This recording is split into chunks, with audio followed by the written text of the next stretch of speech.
Hello and welcome to Uxbridge. This is of course Boris Johnson's constituency, but it's also home for the Battle of Britain bunker, which apparently Boris is currently holed up in, just waiting for the nuclear apocalypse of his love life to breeze straight on by. On an unrelated note, it's also the birthplace of Christine Keeler, off of the Profumo affair. Totally unrelated. Okay. Anyway, so Boris is in the headlines again at the minute, and no, it's not just Brexit. Apparently, when he was mayor of London, he kept nipping round to a lady's house. That lady was called Jennifer Arcuri. She was a tech entrepreneur, and she received £126,000 in public money. Now, they've denied that they've had an affair. In fact, she just says that she was only giving Boris technology lessons, and I can confirm, having nipped into this shop right here, that it does indeed cost £126,000 per technology lesson. Who knew? Anyway, we're here to see what the fair people of Uxbridge make of the three Bs: Boris, Brexit and the blonde.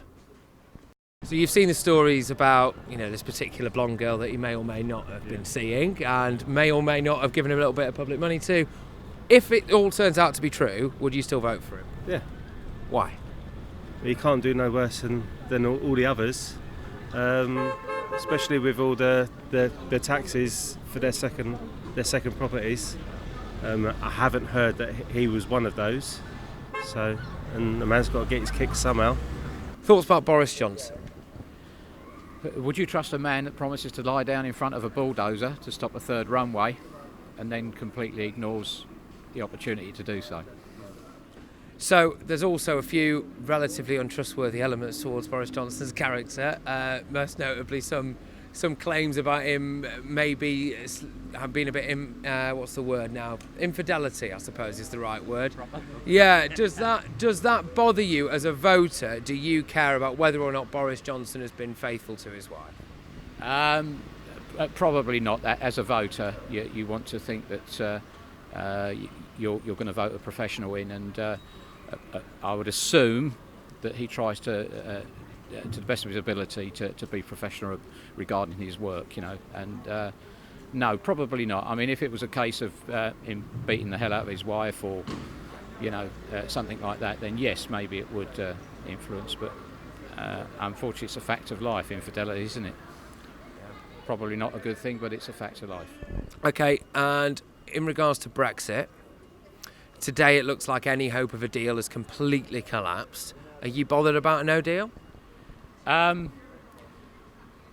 think it's going to hurt a lot more, the no deal situation, and I think if the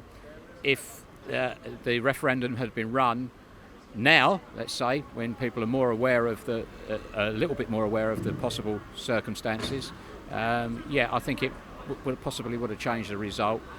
But I think that also, in respect, for example, of Boris Johnson, in a lot of ways, his hands are a little bit tied now, aren't they? I don't feel sympathy for the guy, but I think at the end of the day, we're probably going to end up with a no deal anyway. And just lastly, if the criteria for him getting a deal is that we have to essentially give Northern Ireland to the EU, so Northern Ireland stays in customs union, single market, would you do that in order for us to get a deal, or would you rather go, no, Northern Ireland is ours, we're keeping it and we get no deal? I mean, that's a tricky one, isn't it? I think that no, you shouldn't really do that. It's not good. After all the hard work that's gone into the peace process, etc. No, shouldn't do a deal like that. Boris Johnson, what do you reckon? I don't particularly like Boris Johnson. I don't particularly like any of the MPs, if I'm dead honest. I think they're all corrupt, all of them. However, he has to get us out. If he doesn't get us out, Parliament's set on a precedent. There's no written rules, it's set on a precedent. What sort of a precedent are they setting by saying you can't have your vote? So, I'm sure you've seen these claims about whether or not Boris Johnson has been round to see a lovely blonde lady during his time as Mayor of London. He was married at the time, and she may or may not have received around £126,000 of public money.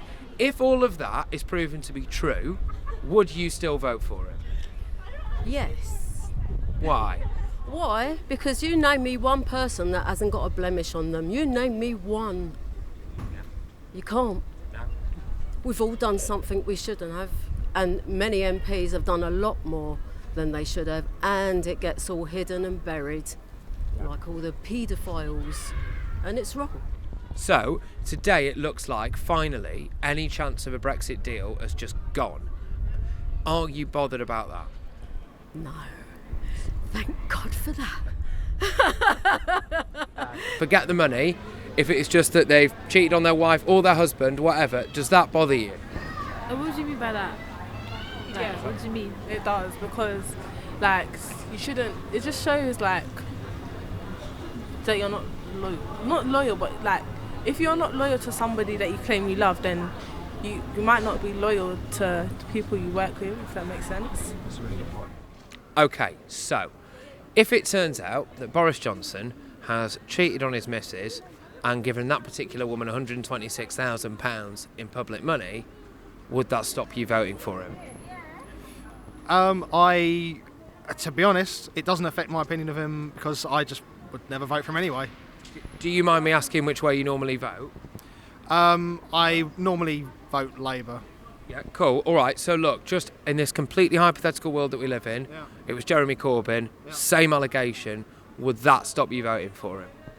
Yeah, I would have said so, yes. It's just one of those things that's very suspect, shouldn't be allowed in this society. I would hope, anyway. Okay, and today it looks like any hope of a Brexit deal has crashed and burned into flames. Does that bother you? Absolutely, yeah. I'm a Remainer as well, so I'm not happy with the way things are going. I don't think we should just I don't think it should be stopped and we just stay in. I think there should be another vote on it.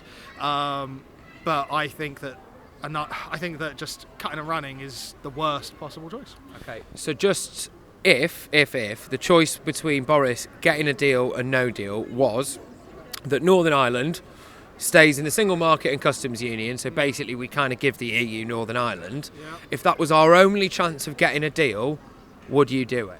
No, it's it's a team game, guys. I can't see him. I just can't see him doing that either. Could he do that? No, well, this is it. So yes, he could. So this is the choice that he's being given, right? They're either saying no deal or give us Northern Ireland. Yeah, nah. No. I think we should stay together, but I still would hate to see the worst. I'd hate to see us leave without a deal. If it turns out that Boris Johnson had cheated on his wife, would you still vote for him? Yes, I would, because at the end of the day, what happens in his personal life is of no interest to me. I vote for someone that I can see. What they say is what they do. I mean, if he doesn't, that to me, his personal life doesn't come into it, I don't think it would bother me. I'd vote whatever. Do you think in a way it kind of adds to him a little bit because he's almost like one of the boys, isn't he? No, but you say that, but I think he's a little bit of a buffoon. But how can he be when he's been to Cambridge? Right, so that's Uxbridge sorted. It doesn't look like Boris Johnson's got too much to worry about. The vast majority of people didn't seem to really care whether or not he'd been playing away from home. And the ones that did, well, they were the youngsters, weren't they? So who'd have thought they had such a moral compass? Now, look, I know there's loads of people about, but they were the honestly held views of everyone that just agreed to talk to us on camera. So, we've done Uxbridge. Comment below. Let us know where you think we should go next.